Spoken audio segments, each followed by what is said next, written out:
अगर आप भी चाहते हैं SPG म्यूजिक एंटरटेनमेंट का वीडियो सबसे पहले आप तक पहुंचे, तो लाल बटन को दबाकर चैनल को सब्सक्राइब करें और साथ में बेल आइकन को दबाना ना भूलें। मिक्स बाय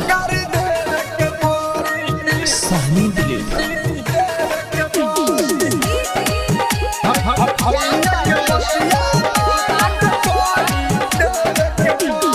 बाप माई के बात मानता रहो, हमारा से शादी नहीं करता रहो।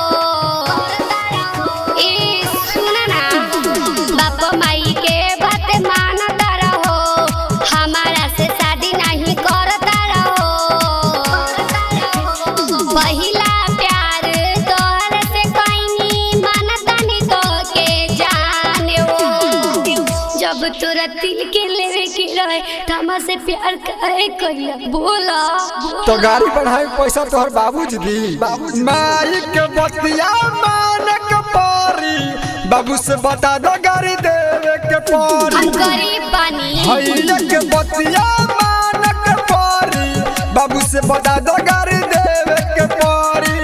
तोहरा गाड़ी लगता हमरा खाएला नइखे। तो हम का करी?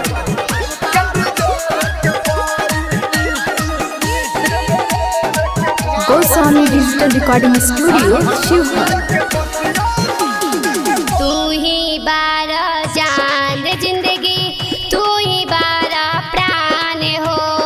हमारा से शादी नहीं करे बात दे देम हम अपन जान हो। दे देम हम अपन जान। बात मानो हम तोरे से करब मैरिज हो, जवन कहतानी बाबू से मांगा दहेज हो। से हम कहाँ से तोरा के इतना ढेर हो। तो गाड़ी बढ़ाए पैसा तोहर बाबूजी दी। माई के बतिया मान के पारी, बाबू से बता दो गाड़ी देवे के पारी। चाचा के बतिया मान के पारी, भाई से बता दो गाड़ी देवे के पारी।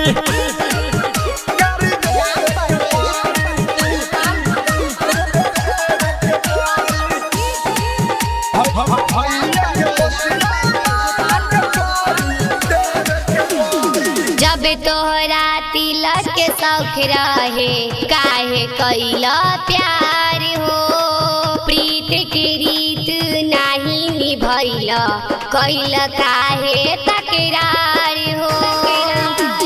गलती न बा सुनाए में हमार हो, रोशनी हो माने न मोर परिवार हो। पार भात काहे इतना हो गईला कठोर हो।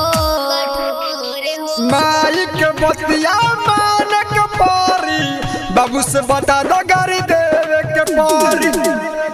भैया के बतिया मान के पारी, बाबू से बता दो गाड़ी देवे के पारी। Goswami digital recording studio